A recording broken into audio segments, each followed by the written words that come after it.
Today's episode is brought to you by Give Us Halloween Skins, Give Us Halloween Skins, Give Us Halloween Skins, Give Us Halloween Skins.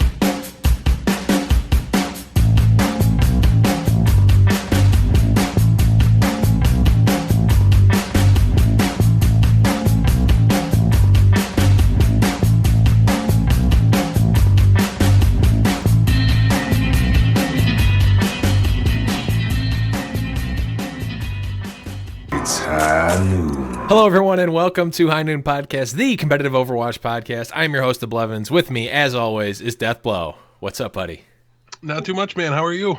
I want some Halloween skins. I think you might. I don't know if anybody knew this or not, but we might be a little bit excited about Halloween skins. Yes, but we've got a lot to go through, and we're only going to talk about Halloween skins if we get through all of it in the allotted amount of time, because we have, well, I'm not even going to say it. We'll leave it till later. We need to get through it, though. So let's move right along. Start with some housekeeping.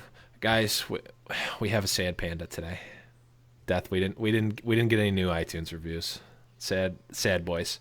So true. What that means is we need you to leave your iTunes review. If you're a new listener, old listener that hasn't left an iTunes review, or just some random dude on the street that's never even heard of us, please, more than anything else in the entire world, we need iTunes reviews. We really appreciate them. As always, we read them right on the show, so write something funny for us to say, or make me say something stupid like underwear or something dumb. I don't know. We'll read them. We always do. So, again, thank you to everyone who has left iTunes reviews, but we need more. Uncle Sam needs you. And Uncle Blev, Soldier76 needs your iTunes reviews. I'll even reward you guys with some voices like that, maybe a Reinhardt voice or something at some point. Who knows? But moving right along, if you guys are watching either live or on YouTube, you can see next to Death's face, he's got a brand new piece of hardware brought to us by, who was it? It was you guys. It was. Patron hype. Like we said from the beginning, we were going to use the funds from the Patreon to improve the show, and Death's beautiful voice right now is actually, in fact, brought to you by you. Yes, you guys did more than we ever imagined when we set up the Patreon. Way more. And we're just struggling to find ways to use it. Now, I mean, you're not really struggling, but my microphone was terrible, and it had to go. And if you're wondering why you can't hear my air conditioner in the background anymore, there's two reasons. One is it's like 40 degrees in Buffalo. Yeah, it's a day after August, so it's already freezing. So I don't have the air conditioner on anymore, but also if it was on, you still wouldn't know because we have a much higher quality microphone. It's going to allow us to do a lot more cool things with the show. Some of them you'll notice, other ones you won't, because it won't be any different for you, but it'll allow us to do our jobs better, more efficiently, easier, and allow us to focus on other things that can improve the show. Above all, though, it just sounds much better, and I owe you guys. I won't ever stop owing you guys as a result of you buying this microphone for me. So please do it's continue. Just like college. We are forever in your debt. Right. So yes, thank you so much. Big shout out to Rob, or I Play Games, from the Omnic Lab podcast, who helped me pick out the microphone that we were going to buy that would stay within a budget, so we weren't throwing your guys' money away, but spending it wisely on a quality piece of equipment. But I don't think we're done with Omnic Lab shout-outs for the episode, so I'll just No, we are not. And just a quick last side note for patron stuff, patron funds stuff, is that it's because of you guys that we're keeping the website up. So we had a little bit of a disaster snafu with the website, but now we are back online and good to go, as always, which is great, and we could not have that possible without you guys. And speaking of you guys, we've got some more you guys. Man, I nailed that one. We got some new patrons. Clayton W. at the $5 level. Of note, Clayton W. is the last member of our first team all High Noon. So it was a $5 tier. And you guys are forever immortalized as our first team of 6. So it's kind of cool. We got that. There's still $5 tiers open. You can check out patreon.com/HighNoonPodcast to check out all those. But that elusive I don't remember what color it is. I think it might be red. No, we're red. One of the colors in the Overwatch Discord is for those guys. And they are forever immortalized as that. So, and speaking of other $5 patrons, and also speaking of Omnic Lab, put 2 and 2 together. We got a $5 patronage from the Omnic Lab podcast. Please, guys, go check them out. I believe they're at Omnic Lab on Twitter. I believe they have their own Patreon as well, patreon.com/Omnic Lab. I'm guessing. If it's not, I apologize, but I believe it is. I believe you're correct. Okay, cool. And also another patron. We had not a new patron, but an upgraded patron, Andrew S., stepping it up from $1 to $3. So thank you all so much. Honestly, guys, like we joke around and we have our fun, but seriously and sincerely from the bottom of both of our hearts, we thank you guys for showing your support. It honestly, like we say this almost every week, but like it's a surprise to us, both of us, every single time we see new patrons and we see new fans. It still feels like it's just us talking to ourselves every week. Time we talk about it, I get goosebumps. I doubt you can see them. Nope. On my garbage webcam, but they're there. So maybe you guys will buy me a nicer webcam next time. Oh, sellout confirmed. That's not. I didn't think you were an Hex, audio man. podcast. That's Hex level sellout there. Oh man. So good. But also, so let's do this segue right. So becoming a patron, you guys get entrance no matter what the level. You get entrance to our High Noon Discord, which is actually really awesome now. I think we've gotten kind of that. I'm not going to say critical mass because I want more people, but we're at a point where we've got a pretty solid ecosystem for the Discord server, and having more people is always going to make that better. Speaking of the Discord server. You're leaving out a new patron, by the way. Am I? Who? Yeah. What other new patron am I leaving out? Oh no, did I not write it down? You did not. You did not write down that Afterthought actually joined the ranks of the patrons, and you're right, and jumped up. So me. He's on the first team list here. I think he also joined in at I think it was the $3 level. Not 100% certain, but either way, Afterthought, you get a message to read on the air, and it's just like I said, we can't stop. Oh, he's Clayton W. Got him. I don't know real names. I knew this. I just assumed Blevin screwed it up, and I think your track record backs me up on that. Yeah, that's true. You made me think I screwed it up, even though I didn't. So back to my elaborate segue. High Noon Discord is bumping, but we want to make it even more bumping, and we can make it even more bumping. I have confirmed that we can make custom emotes, and I want custom emotes. So if you guys are artistically inclined, or not for that matter, if you just want to make some emotes, feel free to email them to us, highnoonpodcast@gmail.com. The only parameters is that I believe the maximum size they can be is 128 by 128 pixels. As long as you make them perfectly square, I'll be able to adjust it from there. But just don't work with really large images because you lose too much. You lose a lot of quality. Yeah. So start small when you make them. If you guys want to send those our way, we'll definitely take in all of them. We're not going to necessarily use all of them. We'll pick the ones that we like, the ones that make sense, the ones that are funny, referential, et cetera, et cetera. But please feel free to send those in. Because we want to use them. And also, not necessarily Discord related, but if you guys have any like audio drops or pictures or anything like that, memes, dank memes, feel free to either send them to us, highnoonpodcast@gmail.com, or tweet at us at highnoonpodcast on Twitter. We love seeing that stuff. We've had a lot of stuff from Glemda Overwatch.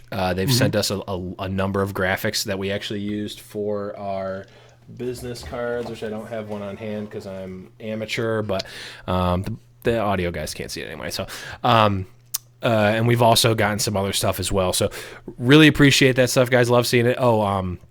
Overwatch Today, I believe, always shoots us some dank memes from the show. So we'll actually be talking about one in just a minute. So if you guys ever have any of that stuff, Oh yeah, go ahead. Just to expand on that real fast. Also, the part of the new mic means we can do a lot more from a production value standpoint.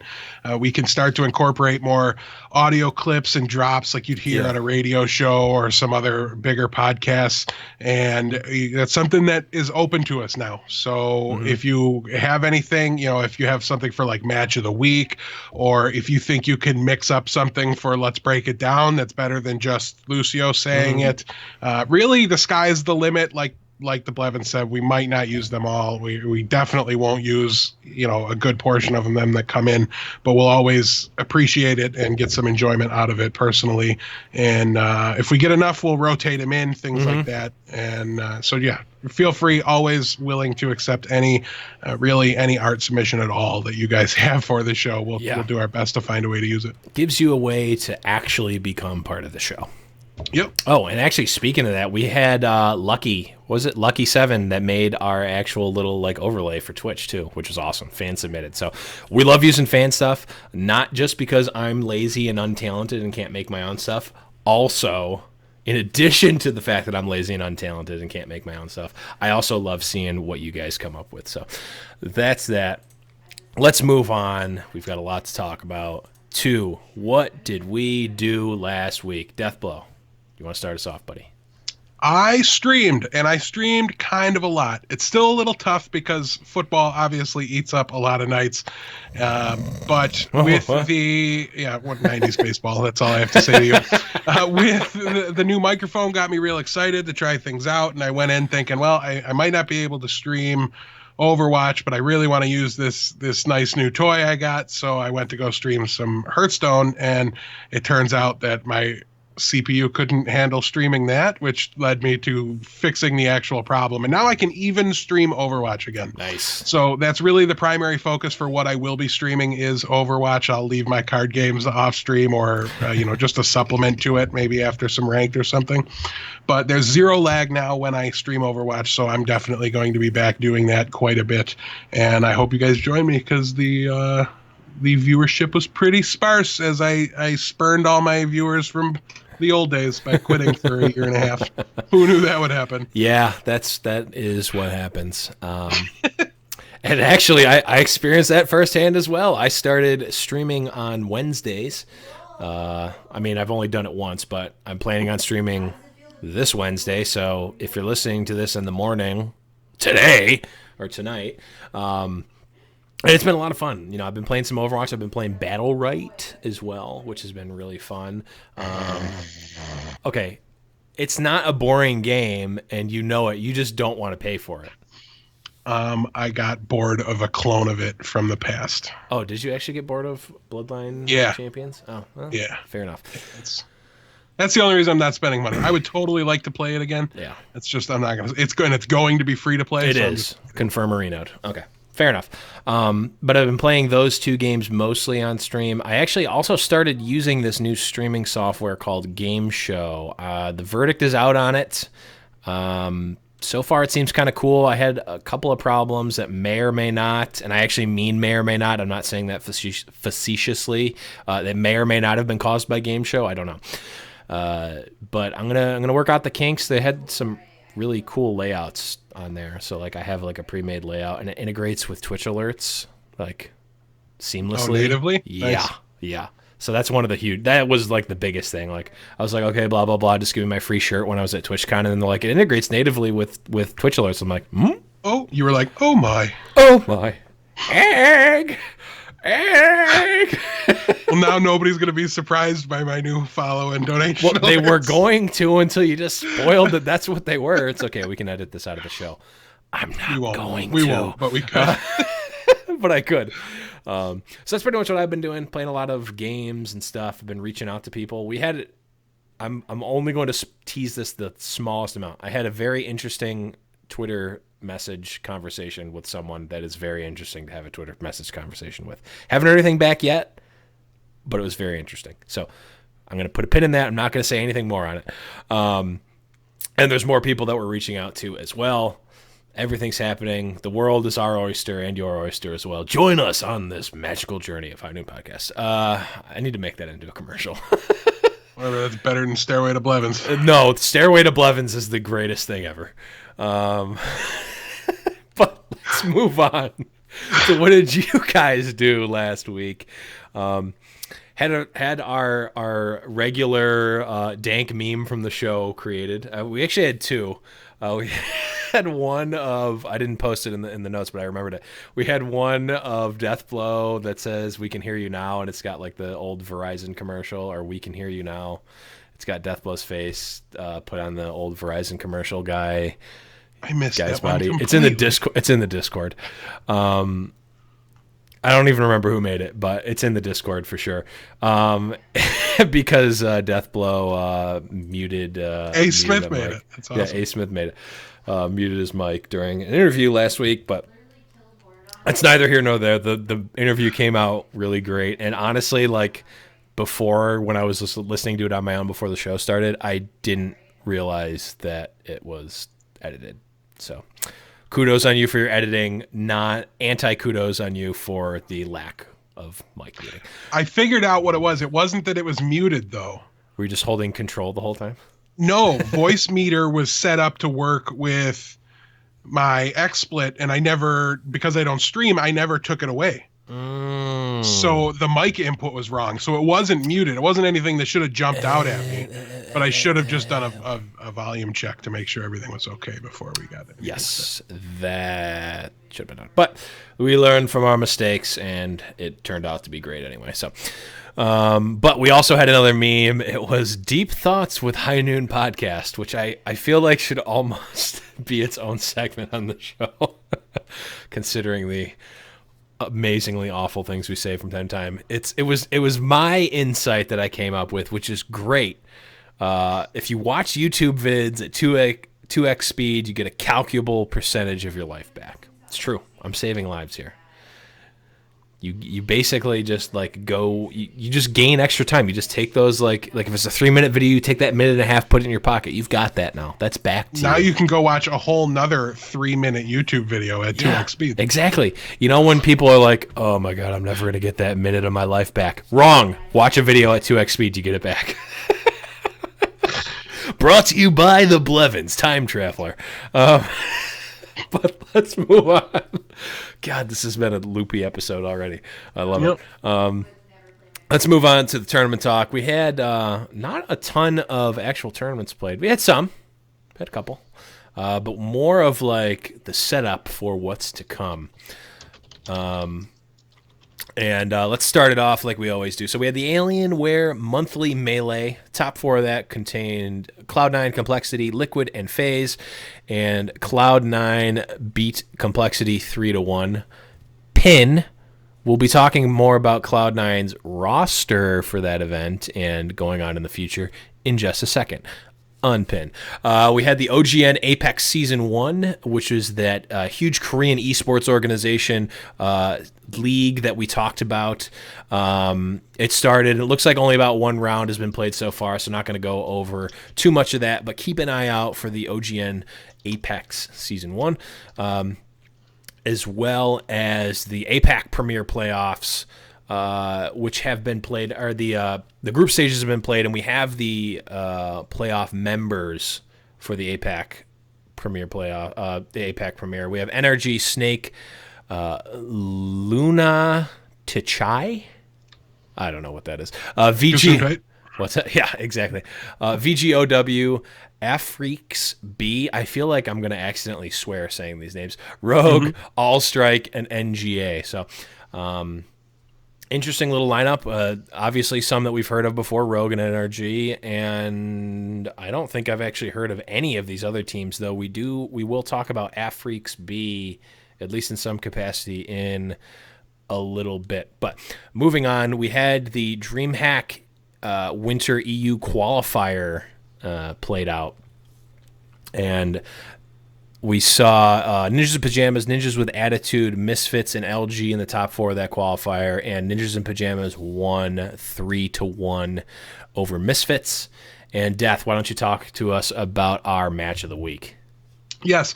For the match of the week, we're going to be really kind of skipping a lot of the DreamHack conversation and the APAC stuff for this week because we've got a little catch up to do.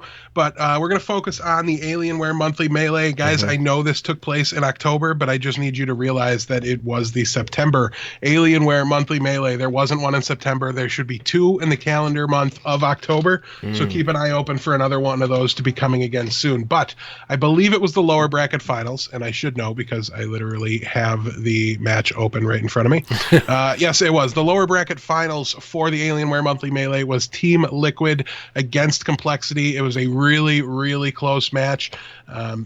Not even so many signature moments that I can remember that are jumping out at me, but just really close, really competitive play against some of the better teams here. Obviously, you know, we didn't have the guys that are traveling overseas to these Asian events to like basically live there for 2 months while they compete in this league or whatever's going on over there. Yeah. But so we're missing some of the big names. We didn't see Envy, but this was a really, really fun tournament to watch because of the Cloud9 changes we'll be talking about very soon. But we're not choosing them for the match of the week because they seem to just like they were struggling early and then they went on a tear late and just took over the event. But for the most part, you know, there's a lot of really good games and a lot of them involve Team Liquid. So they really seem to stand out to me with the three involved here. Complexity, Cloud9, and Liquid were really the top teams in the event from my eye and from what I was able to see of it, which wasn't quite the whole thing yet. But yeah, so take a look. They alternated maps. It was really close the whole way. Didn't have that huge swingy like reverse sweep action that we've seen in the last couple of weeks, but there really weren't a lot of those super close matches at all. And it's worth noting that, you know, this was their second time meeting in this tournament, and Complexity won it 3-2, but the first time they met in round one, Liquid won 3-2. So two really, really great matches and 10 total maps played between these two teams in the tournament. So they obviously were really going for it and fighting for it. And the way the Alienware bracket worked out, there was a lot of repeat plays. You know, if Liquid had won that match, they would have played against Cloud9 for, I believe, the third time throughout the course of the event. Wow. That's kind of crazy that that's even possible to happen. Well, it looks like it's not, so that explains it. Classic. But awesome. Check that one out, guys. We will have it posted on the website, as always, highnoonpodcast.com. And the last thing I want to talk about for the tournaments is it's not any specific matches from this, but we have this Masters Gaming Arena LAN tournament in London, I believe. Maybe. Yes, in London, at the Gfinity Arena, London, in the UK. It's got a $75,000 prize pool, so nothing to scoff at for sure. And we had some of the there's some qualifiers, and there's no real reason to go through all of those matches and talk about that. So let's just talk about the teams that are qualified for it, I believe. So the regionals are going to be played between October 14th and 21st. So starting this upcoming Friday. So if you're listening, it's Friday the 14th to Friday the 21st. And then the main event is going to be on December 7th and 8th. So they're going to be playing basically the 2 weeks before BlizzCon, and then they're playing way after BlizzCon. So interesting kind of timing for this event. But let's just talk about what we have for the Europe region. For EU, we've got Dignitas, T for Tilt, Besat, Ninjas in Pajamas, GKGG, LDLC, ATN Overwatch, and Melty Overwatch. So a lot of alphabet soup here, and then Melty, who I can't believe we even see them anymore. They're like Melty is just that team that has been there forever, and they're just like that guy that I don't even know how to describe it. That guy that like always, he's like that like geriatric guy that plays in every event. He can qualify, and he just always goes and just plays no matter what. Never Yeah, wins, like like never in contention, but like he's always there, so he qualifies for things sometimes. they're the D-list celebs of Overwatch. Yes. Everybody knows who they are because they've been around way Right. too long and Melty. appeared in way too many events to not know who they are. But there's a reason you couldn't like name many of the players on their team, and that's because they don't win a lot. Melty, the But Kathy Griffin of Overwatch. I like it, and I apologize to Melty for us making that comparison right out of the gates. But I also promise you we'll stop making comparisons like that if you guys win one. Yeah, sure, I'll commit to that. If you if you guys win an event, we will stop making those. I probably still won't. But for the Americas, a little bit more of a recognizable cast and crew. We saw Cloud9, HLX, Rise Nation, Tempo Storm, FaZe, Complexity, Q question mark? I'm guessing that's like question or something. And Liquid. What is that team actually called? I'm going off of the Gosu. Nope, that's just team question. Team Q. Well, Q. either way, there's a lot more recognizable names here on the NA side of things. Maybe that's because we watch more NA stuff just due to timings and things like that, so we're more familiar with the end of it. But I really don't think so. I watch a good amount of the EU stuff too, and a lot of those names, I don't know what that means. That maybe that just means a bunch of the EU teams didn't try out, or maybe there was some early exits or anything like that. Yeah, I think those are all like one EU, one NA for all of them too, though. But nonetheless, the NA side of things and at least the end of the EU bracket should just get back to top level Overwatch, just as it ever was, really. But we saw a lot of these teams in the Alienware Monthly Melee, Cloud9, Tempo, FaZe, Complexity, Liquid, Rise Nation. All of them were in the Alienware, and that was a phenomenal tournament to watch from start to finish. Even though I didn't do that, I was wishing I could. But so yeah, keep an eye open for those to play out. I'm already forgetting the dates where they come up, but 14th to 21st, yes, and then the December 7th. So who knows? It's like kind of crazy to like even think about what Overwatch will be after BlizzCon. Like it's like, yeah, but this is another one of those big money LAN events. So you've got to give people time to acquire visas and things like that, and make travel plans. So it's something we need to be used to, but it's also a little bit weird, like you said, to have it broken up this way, where it's all right, we'll do the qualifiers and then we'll put all that information on the back burner and wait a month until. Well, yeah, it's kind of interesting because like teams could disband or like players could leave, or I mean, like if you think about it, like theoretically there's going to be a whole new hero, if not more than one hero, because BlizzCon is going to be happening in between the regional qualifiers and the final main event of these. So like we could see like potentially huge shakeups, heroes, maps, game modes even. We could see a new game mode added between the regionals and the main event of this event. So definitely going to be interesting. Like it's going to be cool because we're going to see like the top teams get to that point, and then like we could see a complete shakeup. Like if a team, like I said, disbands or switches up their roster or just does not take to the changes so well, like we could see like a completely new and different tournament than we expected just based on the regional qualifiers. So I'm actually pretty excited for this timing. Like just thinking about it out loud, it sounds kind of cool and interesting. I love when stuff like that happens. Like when they literally patched the game 2 minutes before one of the Alienwares started their day 2 broadcast, I was like so giddy. It was insane. It was hilarious. And it usually, I mean, what happened in that scenario was everybody ignored the fact that the change just happened because they didn't have any practice on the new heroes or under the changes, so they all just went with it. And that's what you see when it happens that soon. But with an advanced time frame like this, and everybody knows Sombra's coming out, teams are going to be having a plan for how they're going to handle that, hopefully better than they did Anna, because I think that they're hopefully realizing now is the fact that Anna is plugged in and played in everything just means that they were wrong to wait, right? Like they should have just kind of pushed it out faster. They would have been ahead of the curve and on top of the other teams. Then everybody would have been chasing them if they'd made that switch before anybody else did. But so we'll have to see. That's almost the most exciting thing to me, apart from being able to play with a new hero and how it'll change things. That to me is probably the most exciting thing, is how our team's going to handle this differently than they handled Anna, because from where I sit, they just got Anna wrong.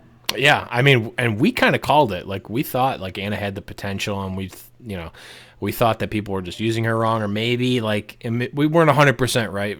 Sure, maybe we were just like, maybe she just needs another hero or something to like figure her out, or like get her feel right. But yeah, they were definitely wrong for not using her and not exploiting her like she kind of is now.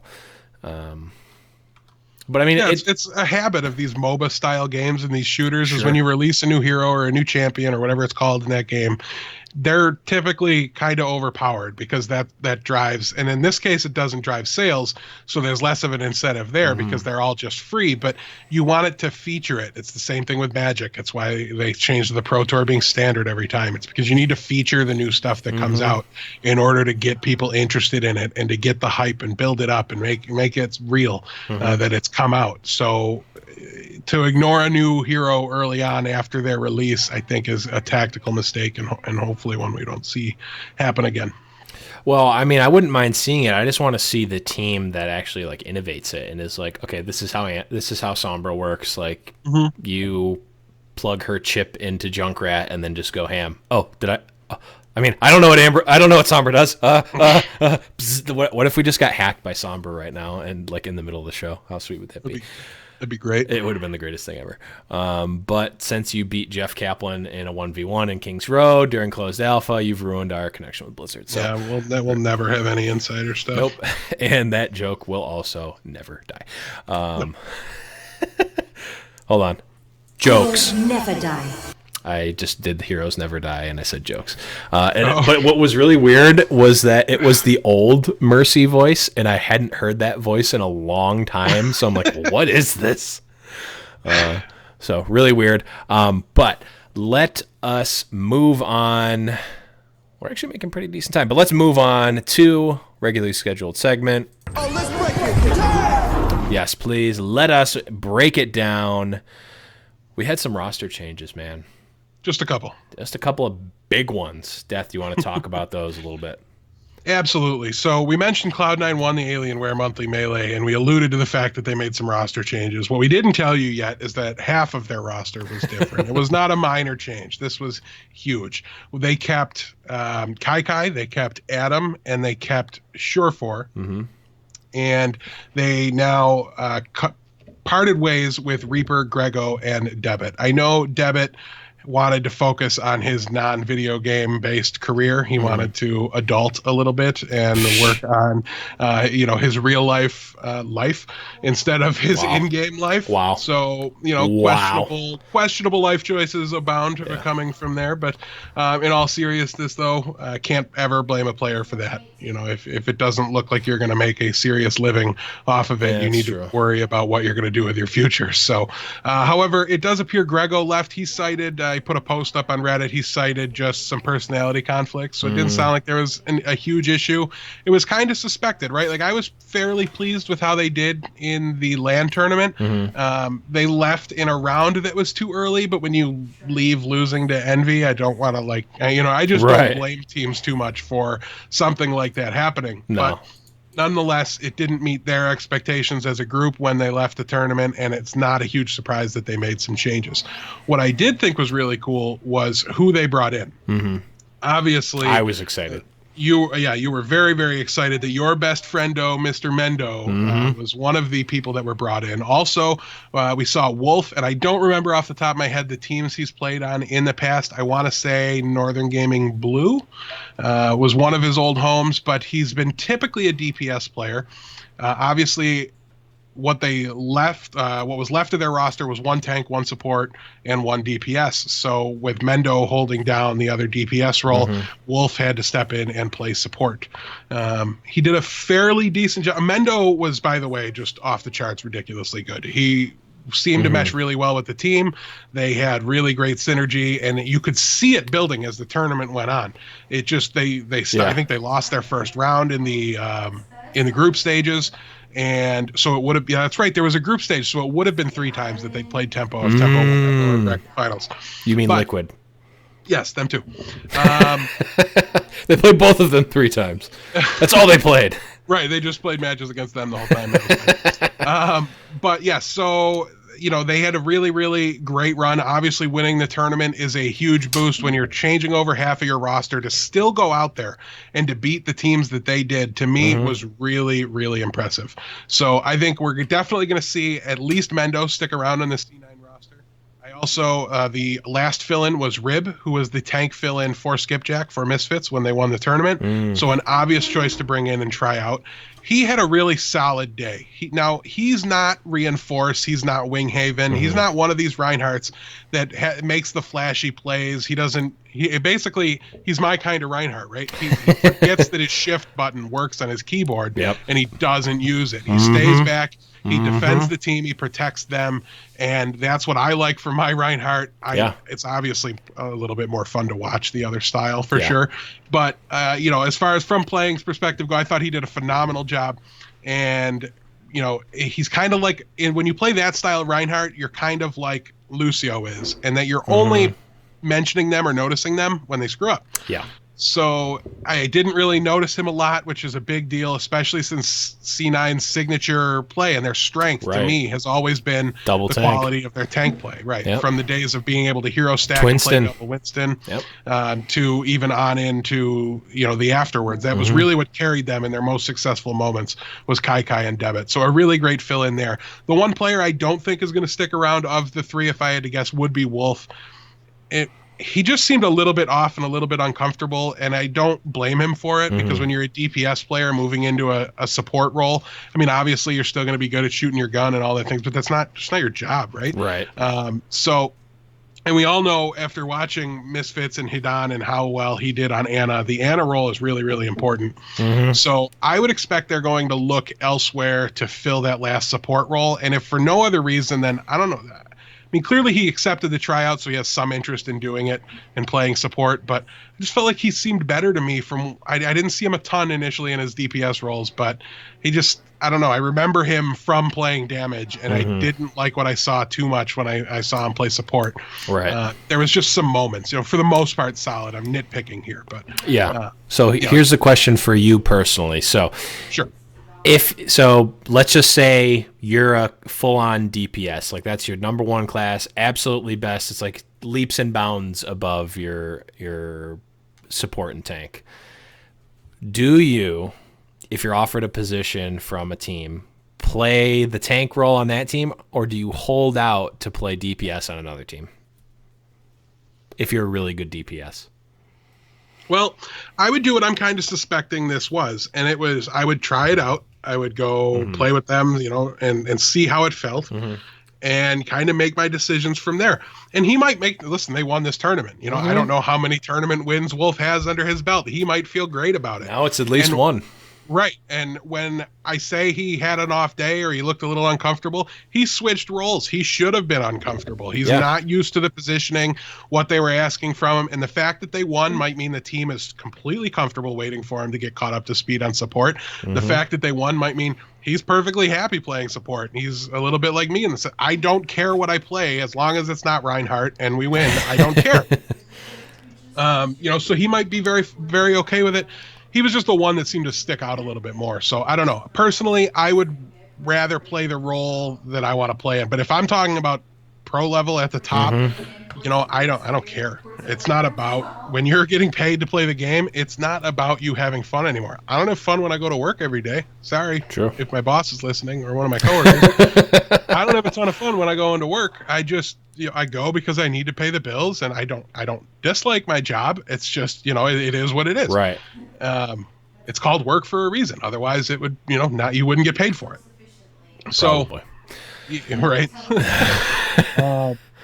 But yeah, I mean, clearly these guys get paid to play Overwatch, so that's not always true.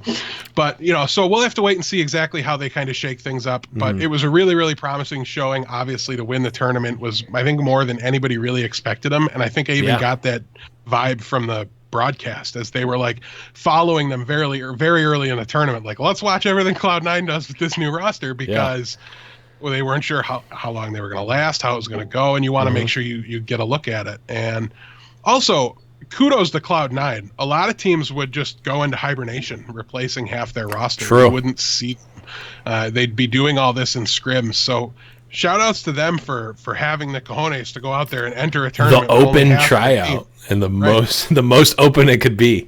In the most public way possible. And when you're a team that's coming off 2 troublesome LAN appearances, I love that attitude. It's great to me to see them just going out. Like, let's not, if we're struggling in the big moment, let's not shy away from the big moment. Let's shove these guys into the biggest moment we can possibly find right now and see how they hold up. And they held up great. Yeah. So kudos to Cloud9. I agree. I want to see him play. I don't like to when teams go into hibernation, especially a big team like that, Cloud9, because like it's like they can go one of two ways. It's like, okay, well, maybe they're just like in the lab, like they're brewing it up, they're boot camping, like they're gonna come back and they're gonna be stronger than ever. But if they would have gone out here, it would have been more like, okay, they're licking their wounds, they're gonna come back.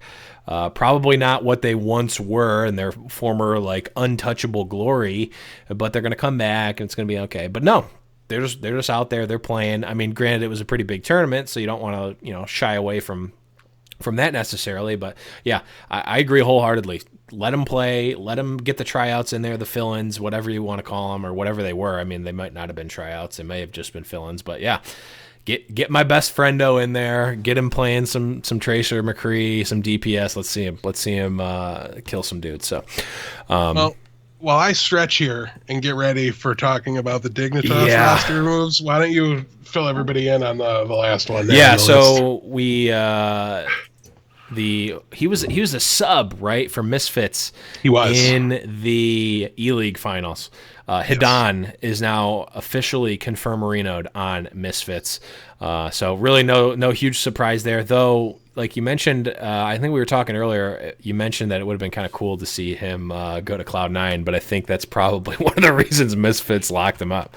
Yeah, Rib kind of pulled that role for me anyways, and really that exact same thing happened just with the other guy. Yeah. But really a smart move all around for everybody except for maybe Hidan, because I don't think they're super happy with the way things went for Misfits in the DreamHack tournament. Again, we're not talking about that too in depth, but we're going to have to mention it a little bit because some of these rosters have been tested already, and so I don't know. There's still, to me, room for Misfits to keep getting better. I don't want to call it, a mistake or anything like that. Right. It's not what it was. Just the early indication, I think, was a slightly earlier exit. And we seem to have seen Misfits fall back into their role of maybe the most consistent team on the EU side of the bracket. But when you're very consistent and everybody else is very streaky and randomly good, then you're just going to have different people beating you every time you enter a tournament. So, I don't know. It'll be really interesting. We'll have to see. But you have your rant that you want to go off on, that you've been holding it back this whole time. So, brimming with anger. Decided to cut 2 of their players, and this is the Old Creation Esports, and I'm very glad that we don't have to have the logo of the team I'm furious with on the screen while I yell at them, but I don't understand these moves at all. And I'm not in the meetings, I'm not in the scrims or the voice comms. I don't know that this was wrong, but my instinct is that this was ridiculous. Numlocked was a very strong tank when his internet connection was stable, and maybe that's part of it. Maybe they're sick of 3G and lagging out, and I don't know. But a very solid player, and for somebody that's sponsored by an organization, getting an internet connection shouldn't be a difficult thing to do. So just get the guy some internet. Yeah. And I don't even know that hasn't been fixed yet. I just know that he's nicknamed the 3G Express because it was at least a problem at one point. The other player they cut was R-Tier, and we've been talking about this for a couple weeks, how R-Tier, I felt, has been horribly misused. They had him stuck in the support role. He's like the best McCree in the game from what I remember of seeing him play it, and it makes no sense to me. It's driving me up a wall to replace them with Evoke and Vainless, who come from Ninjas with Attitude. No issues with them as players. If you have open spots, they're perfectly acceptable players to try out. But literally, here's what happened. Dignitas cuts Numlocked and R tier and takes Evoke and Veinless away from their team, Ninjas with Attitude. Then, while trying to qualify for DreamHack, we get Dignitas versus Ninjas with Attitude. Guess who won? Because it wasn't Dignitas. So what the heck are you doing? I literally don't understand. Congratulations. Listen, Bromas, I'm sure you're a great guy. I've seen you play phenomenally. I've seen you have some really good games. Your McCree game is not as good as our tiers was. I never saw you do anything on McCree that really matched the consistent level of output that our tier was able to give. So now you stuck the guy in support and handcuffed him by not letting him play his best hero when he's one of the best. It's like not letting Shadowburn play Genji. It's just it would just make zero sense. Or, you know what, Hardblue, I get it. You really like Roadhog, and you're always winning games for us single-handedly on your flanks with Roadhog, but let's never play it again, okay? Thanks. Like, what are you doing? You don't have to follow the meta. The meta is just a guide. This is what you should expect and you should plan to play against. It's not what you have to do. So switch things up. I don't care if they only played one tank for the next 3 weeks. It's better to me than letting a player like our tier go. But nonetheless, now, we talked about the inconsistency of some of these EU teams. Well, there is a very consistent, very strong player out there ready to anchor somebody's DPS core from the way I see it. And another one ready to just be a really, really strong Reinhardt player, going forward. And these two guys are guys that I think you could probably just plug in anywhere. Seb Barton is like half of a meme at this point. Like, he's just a great rap god. guy. Isn't he the rap god? Because he talks so fast. Can't keep up with all the Seb Martin jokes that I've seen at this point. Almost none of them make any sense. I don't understand a single one of them. I'm just, except for 3G Express, I don't get it. I just chuckle at them and laugh because Seb's such a good guy, and I'm sure he takes it in stride and he enjoys them like we enjoy the memes that get made of our show and things like that. Like, I'm sure it's the same thing. So I just enjoy them and laugh at them because they are funny. I just don't understand where they come from. Yeah. But just a real head scratcher to me. I don't know what Dignitas is doing, and right now, if I had to rank EU teams as far as who my favorite are, they'd be at the bottom, and that's really upsetting because Linkser would be really high up at the top of my list of favorite players. Yeah. So I hope they cut him next because they just so he can get out of there. Just get rid of all the good players on your team. You get bought by the Philadelphia 76ers, and then you just start making decisions like the Philadelphia 76ers. That's just true. Throwing it into the garbage. They're terrible. Yep. Well, ever since AI left, we're talking about practice. Okay, done. Let's move on. We still have a number of things to talk about before we can talk about our Halloween skins. This actually happened a while ago. We had some PTR updates. And I'm going to go through them real quick, and then, Death, you can kind of go back over and talk about the ones that are really making a big impact. So we had Ana change. I think this is probably one of the bigger ones. Her Nano Boost ultimate cost increased by 20%, but her Bionic Grenade radius increased from 3 to 4 meters. Widowmaker, her scope animation time has been reduced from 0.5 to 0.3 seconds, so a little bit of a buff there. And Junkrat's Rip Tire now activates more quickly. So those are the actual hero changes, and I have to imagine Anna's the one that is going to make the biggest impact, right? No. Oh. Anna's birth is really interesting, but I don't think in the grand scheme of things, like, their goal wasn't to change her power level, so I don't think they're going to have changed her power level. They're just going to make her a little less appealing, I think, on defense, and a little less mandatory to, like, run an Anna to counter her. Right. But at the same time, I mean, her Biotic Grenade gets that much better at countering Zenyatta's ultimate and, just shutting down a Transcendence and things like that. But I love what they're doing with Widowmaker. When you think back to the nerf that just stole Widowmaker from us and ripped her away and that was it, they didn't change how much damage was done to a person when you hit him in the head. That stayed pretty much consistently the same. Yeah. With the change. What they changed that nerfed her was her ability to quick shot people when they got up close to her or in medium range. They took her scoping animation and they made it completely finish before you could start again. So you couldn't half it, you know what I mean? You couldn't drop it for a second to get the movement speed, but start it, bring it back up again and then quick scope somebody that was right in your face. So suddenly you couldn't at all deal with a Winston. I mean, Winston was always a counter, but you just got stone cold wrecked by him all of a sudden. And that was the only other thing that changed about her. So to me, they're giving you some of that back.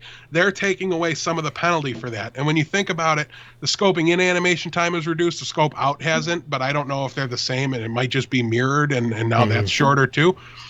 I'm going to tend to lean towards no, but it's potentially a 0.4 second difference. It doesn't sound like a lot, but when the total time was 0.5 seconds to begin with to scope in, it's all of a sudden, if it's 40% of the time difference, or even just 20%, that is 40%, no matter how you look at it here. Yep. That's a big deal. So I really think there's a decent chance we get some of our Widowmaker back. Thank goodness Cloud9 won't have Reaver anymore if Widow comes back strong. But it would just increase the value of him as a free agent out there on the market. But I don't know. We'll have to wait and see. I really think the Widowmaker change has a potential to bring her back. Maybe not to her former glory, but back a little bit too. Instead of like on the off chance we might see Reaver play it on like Anubis 0.1 or something like that. Now it's they might roll it out, and it might be their default rollout for some apps for certain points, or anything like that. And I miss the information that her ultimate gave you as a spectator. I miss the perspective on the fight being really far back, seeing where all the flankers were as they approached. It was a great kind of compromise between wanting to see the skill of the player in first person mode and wanting to see more of the action in third person mode. That perspective, I miss it. And I think it made maybe didn't make the playing experience better, maybe didn't make it fair, maybe it wasn't balanced, but I enjoyed watching it more when you had these crazy snipers and widows out there getting countered and making picks and grapple jump shots and they were insane plays. They were highlight reel plays, and they all got stolen from us. Yeah, that's what I was just going to say, is that probably the best plays, at least the most impressive plays to watch, were the Widow highlights. Like, there are few plays that are more impressive than those. I still can't think of a play that was better than, was it Reaver? No, it was Gods. It was Gods on, at the time, LG. At the time, LG, Gods coming out during the Josh OG tournament and just getting that, like, triple kill on Attack on Hollywood. It was just, like, that's still, like, one of the best plays I've ever seen in competitive Overwatch. Like, just looking back. And, like, seeing Linkser playing, even seeing Pluppy play Widowmaker from time to time. It's like, I do miss those days. Even though I was never a good Widowmaker and I would get dominated by a good Widowmaker, I still miss those days. But we also saw a number of, I'm going to call them spectator changes, which are all good. I'll go through them really quickly. So we got static cameras are now supported in spectator mode. Team names can be edited in custom games. There's a couple of voice line, either volume alterations or frequency alterations that are just quality of life. And then custom games. Hex finally got his wish. Custom games can now be paused. So overall, just a buff to competitive Overwatch, which is always good. Yeah, they're introducing static cameras as well, so that's going to really improve your spectator experience. That's one thing that from day one, I remember ZP wishing he could like define a camera position on a point and then switch to it whenever he wanted, and it looks like, I'm not 100% sure that's what this is, but I really think it is. You can also put team names into the custom games, so now right there on the screen, it's going to say Tempo Storm versus Cloud9, and it's just going to be for right the there. Third time. For the millionth time. It'll be right there in the game, and it's just going to help even the lower end things. The two-man production of Hex and ZP now will just have that much more assistance and that less to do. They're not going to have to worry about, did you flip the overlay so that it shows the other team? No, it's in there. You don't have to worry about it. The game's going to do it. Which is amazing. Spectacular, and it's just going to help everybody all around. You guys have asked us a lot, and we've asked our guests things like that. What can I do to understand the game better? Blizzard's doing more than any of our answers could have ever been with this patch. So hopefully it pays off and works, and we can see it from the get-go, from day one, once it goes live, which might be before you actually hear this episode. Yeah, it might already be live. And something else that might be live by the time we get to the next episode, by the time you hear this episode, our Halloween skins. Yes. Oh man, this is like screw all the tournament stuff, screw everything about competitive. There was a leak, and I think from everything I've read and seen, it's probably real. Someone found like a Game Informer article or something that got leaked. It had a picture of Sombra that said Sombra will be hacking her way in later tonight or something. And it also had some information on a potential Halloween event. Dr. Junkenstein and fighting off the Zomnik invasion. So, potential new hero in Sombra.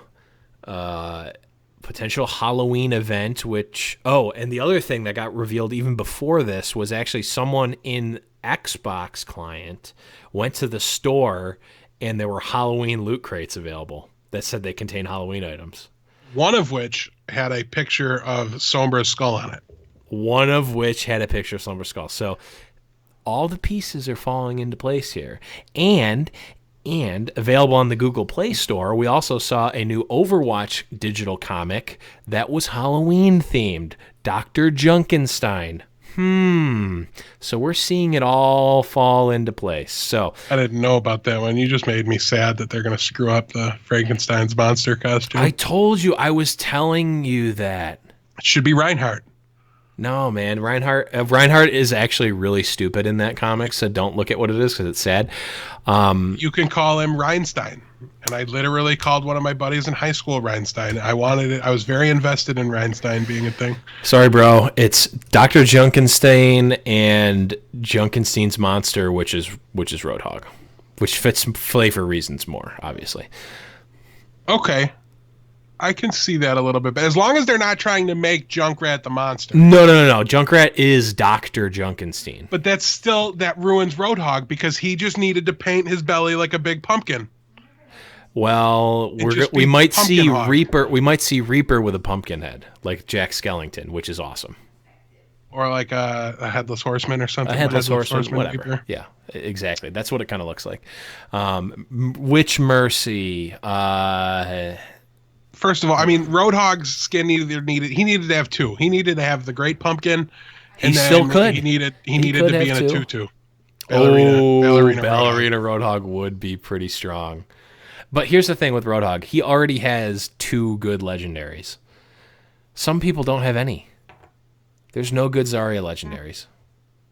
That's not true. You're just wrong about the Siberia one is. I mean, it's right. not.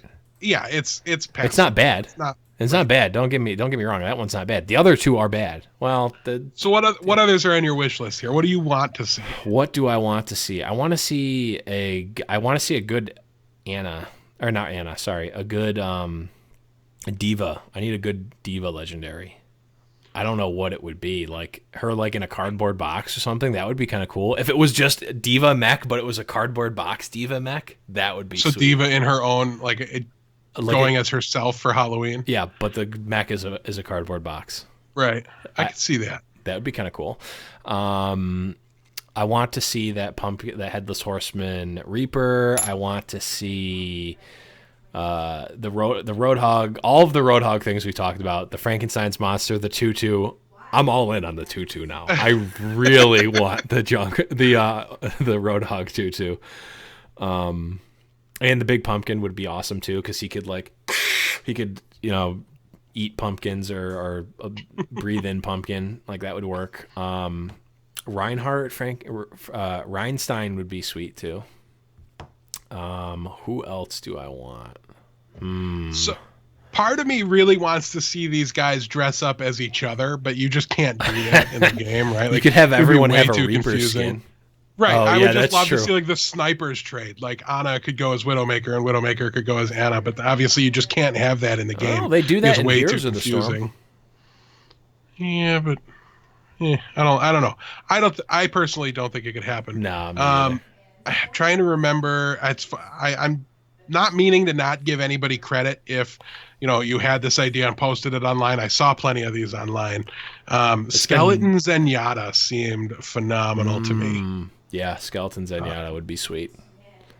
A Witch Doctor Reaper or Witch Doctor Lucio or Witch Doctor something would be kind of cool.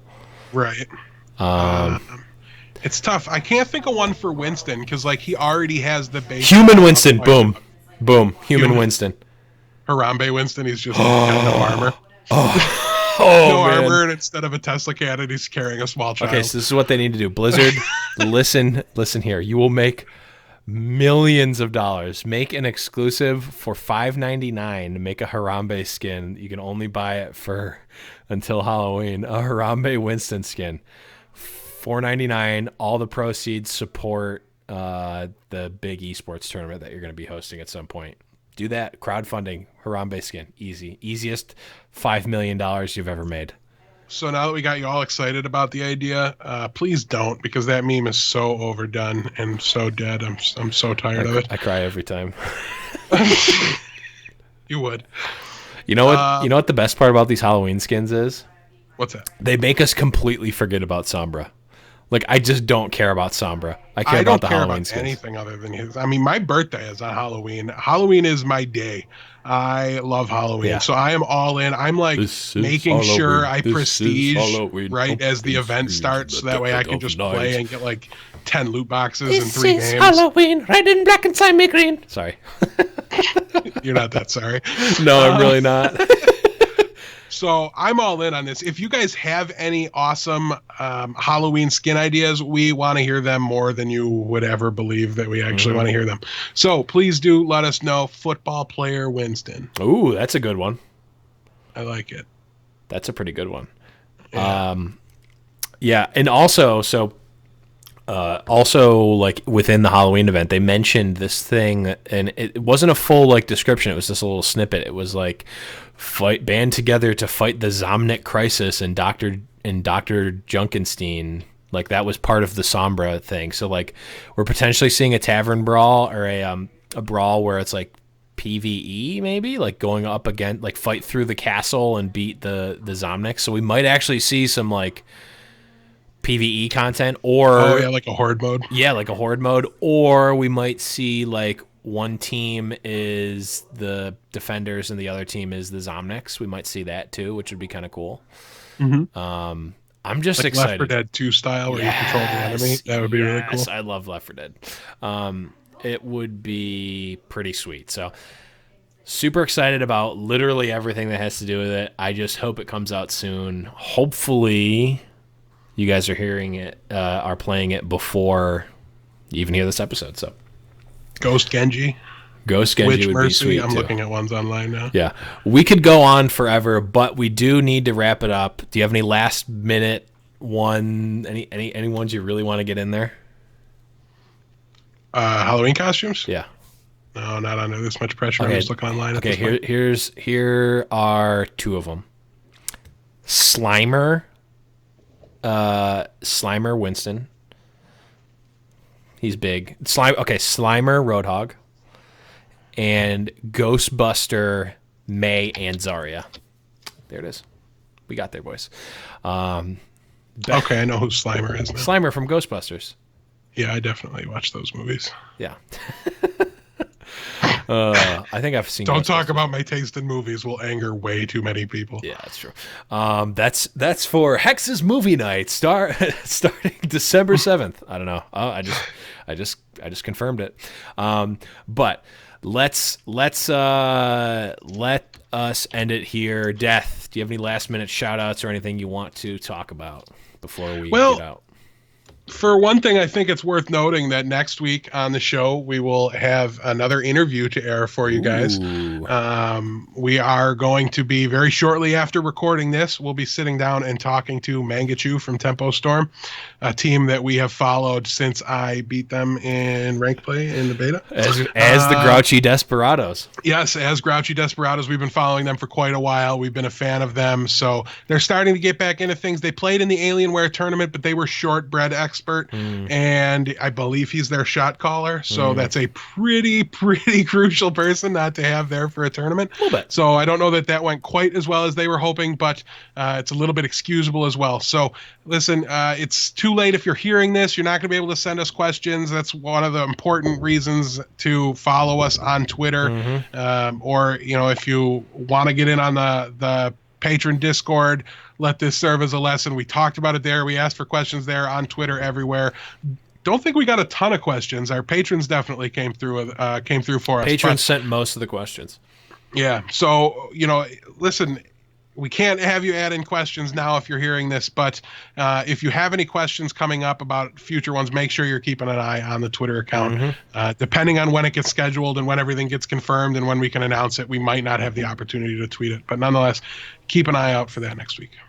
Yes, so we are going to be actually talking to him in just a couple of minutes. But for those of you out in podcast land, check out episode 42, so the one after this one, and you'll hear it. But as always, you can check us out at highnoonpodcast.com. That's where pretty much everything is. Or you can go to iTunes, Stitcher, YouTube, SoundCloud, all that good stuff. All of it is High Noon Podcast. You can check out the show live on twitch.tv/theblevins every Monday at 7 p.m.-ish Eastern Standard Time.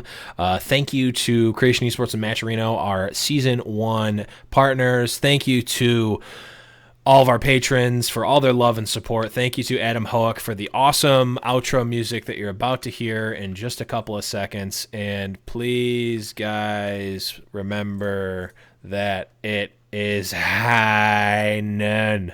Got his boots and he put on his hat. He threw the coin away that same day.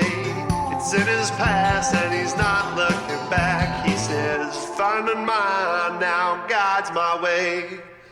He's not good, but he sure ain't bad. He'll make amends for the sins that he has. He says, I'll change the world one bullet at a time. I find mine. Okay, guys, things at the end of the show. For 5,000 Blevins Overwatch points, tweet at us your favorite Halloween skin ideas. Okay, bye.